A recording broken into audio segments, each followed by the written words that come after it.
হয় কি কব হয় আজি আমাৰ আদিল উমৰা ট্ৰেভেলছৰ অফিস ওপেনিং কৰা হল হাটসিংমাৰি। বহুদিন ধৰে আদিল উমৰা ট্ৰাভেলসে কাম কৰি আছে। এতিয়া আৰু নতুন এটা মানে অফাৰ লৈ আহিছে যে হাটসিংমাৰিৰ পৰা লৈ যাব।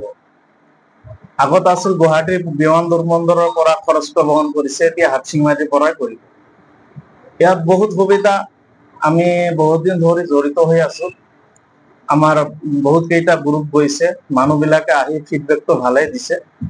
সেইকাৰণে আমি ৰাইজক এটাই অনুৰোধ কৰিম যে এতিয়া আৰু গোৱালপাৰা, গুৱাহাটী, ৰংগিয়া এইবিলাকৰ লগত যোগাযোগ নকৰি আমাৰ স্থানীয় মানুহৰ লগত, আমাৰ ইয়াত হাফিজ ৰমজান আলী চাহাব আছে, তাৰ লগত যোগাযোগ কৰিলে ইয়াৰ পৰা ভালদৰে মানে উমৰা কৰি আহিব পাৰিব।